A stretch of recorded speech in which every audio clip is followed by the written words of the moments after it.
Hello everyone, and welcome to the Dice Commando YouTube channel. I'm Andrew, with you here as always. This is the Commando Cast, a video cast about all things Star Wars Destiny. This video and others like this one are possible thanks to viewers like you. Please show your support with a like and subscribe, and be sure to hit the bell notification icon so you don't miss any new videos. If you want to get involved with the channel, consider becoming a channel member. There are many benefits to channel membership, including access to our Discord, exclusive deck tech and strategy videos, and the opportunity to help create channel content. I want to sincerely thank all our channel members, as I truly couldn't do this without your support. You guys rock. Go Commando. ARH6 is on its way to us November of this year, which may seem like a ways away, but it's really not. The set name and first spoilers will probably be here before we know it. Now, to say that ARH6 is a pretty big deal, I think is a substantial understatement. For sure, new cards are always exciting, but there's much more to it than that. And that's because when ARH6 releases, it triggers the rotation of Covert Missions and presumably transformations out of the ARH standard format. And that is a pretty major deal. With the last bastions of organized FFG exiting the format, it signifies several milestones, ranging from emotional that we've finally moved on, to celebratory that we're still here and we've come this far. Today I'm taking a look back at the Covert Mission set, not only how it changed Destiny at the time, but how it impacted early ARH set design choices, and as such, what we might expect to see join the Echoes of Destiny reprint list.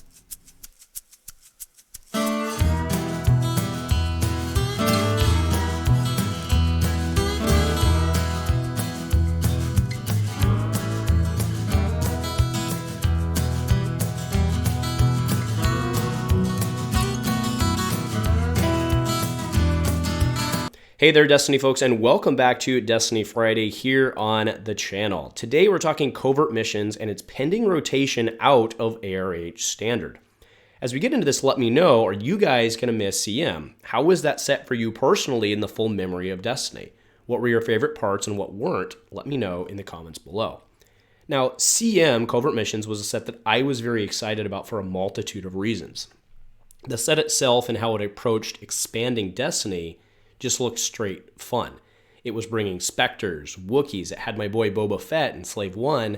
I was super excited for the concept of elite non-uniques. Now sure, the set had some issues, and to be frank, on a few levels, in retrospect, it kind of stunk of some real beginning of lack of caring on the FFG side. A significant number of just awful legendaries, like Anakin being so bad, Singer being kind of a confusing legendary, Magna Glove, and so on. On the flip side, some of the common and rares were absolutely game-changing. Trandoshan Hunters were going for like $10 or $15 since everyone needed to play 4 for the obviously best deck. Merchant Freighter, quite frankly, was so game-changing in terms of what it did for ramp and the future of the game that still persists today. Now, Covert Missions was kind of a capstone to the Convergence tribal block to a certain degree. The set was very, very fun in concept. And had it not come out, A, under very short supply, and B, at the beginning of the pandemic effectively, it would have been fun to see what the impacts would have been at the casual table, right, our kitchen table play.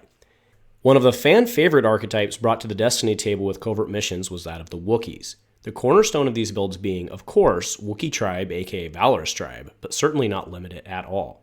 Tarful was a personal favorite of mine, a 2-focus and beefy character that not only worked with Wookiees, but also played well with several archetypes, or even with Beast Chewie. Combined with the event support, it was quite possible to make a fun Wookiee deck that made your opponent strongly consider where they put their damage. Another design arc that my family was very excited about was that of the Spectre team characters coming back with the intention to be played with each other, forming your own individual Spectre cell. My wife and I, huge fan of Star Wars Rebels, ensured that these were the first cards we completed our collection of. My wife Amy's deck of choice during this period was a Spectre 1-2-3, a 3-wide rainbow that could action cheat, had access to the best removal, droid mods, and threatened from all angles in the game. Covert Missions also brought some seriously awesome mechanics, and this is where it was clear to me that a lot of the effort and thought of the set had actually gone into.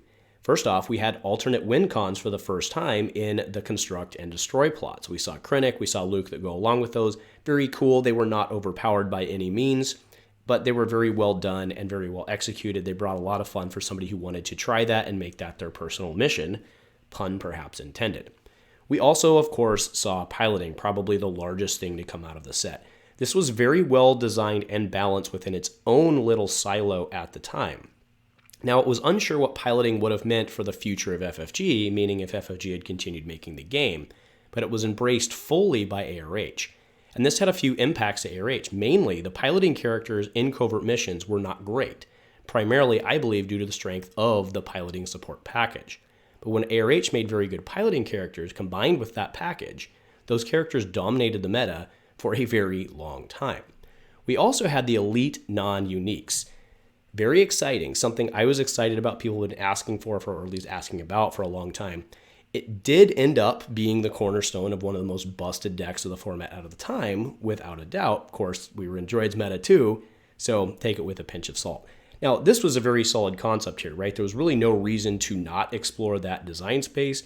I think that if handled properly, it can continue to be something going forward. Trandoshans even continued to be a thing well into, I believe it was ARH5 meta, the beginning of that, if I'm wrong, at least ARH4. So there was a solid concept here, and I think that is something that we'll probably see more of going into the future, because I really don't see why not. As for the piloting, we will see how that gets explored. I don't see piloting going away, but in terms of the piloting support package, probably you're going to see that tuned down.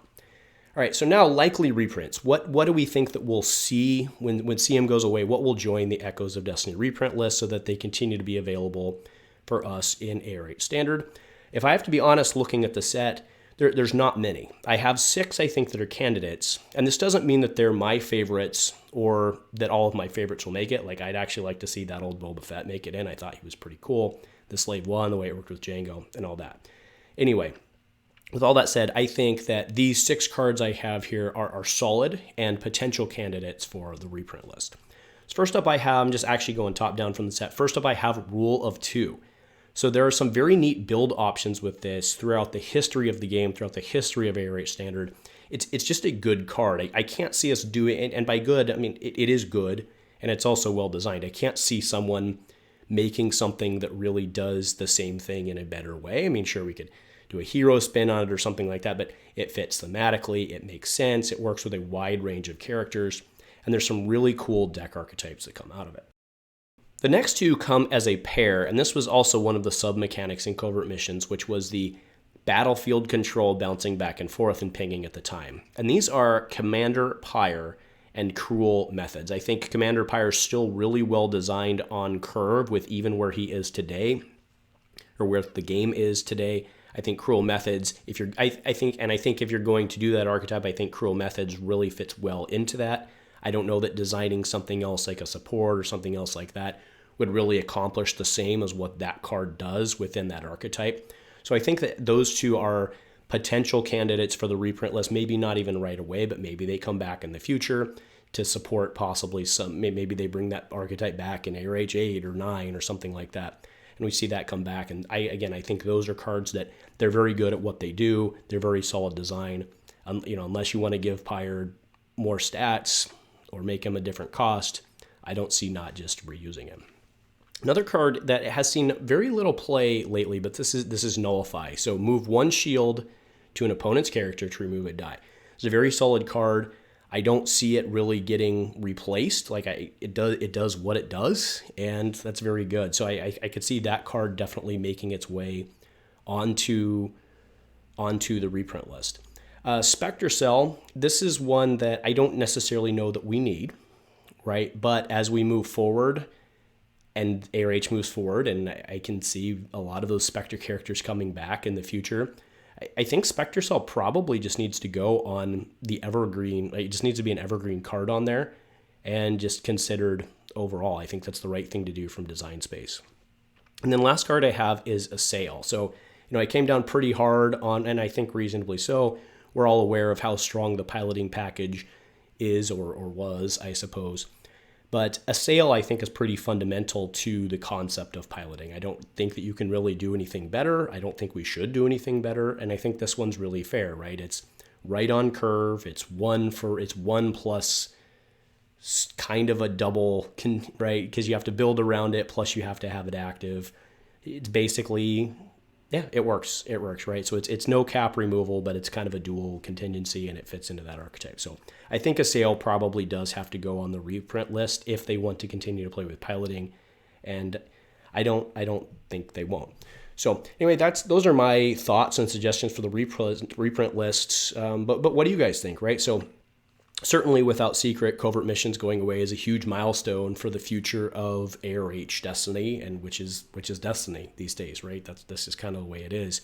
So what do you think? Are you going to miss CM? Let me, like I said before, let me know in the comments, what were your favorite parts about CM? It may seem a little silly to be talking about CM being gone now, but November's going to be here before we know it. Things are right around the corner. So anyway, thanks for hanging out with me today, guys. Let me know your thoughts. If nothing else, go Commando.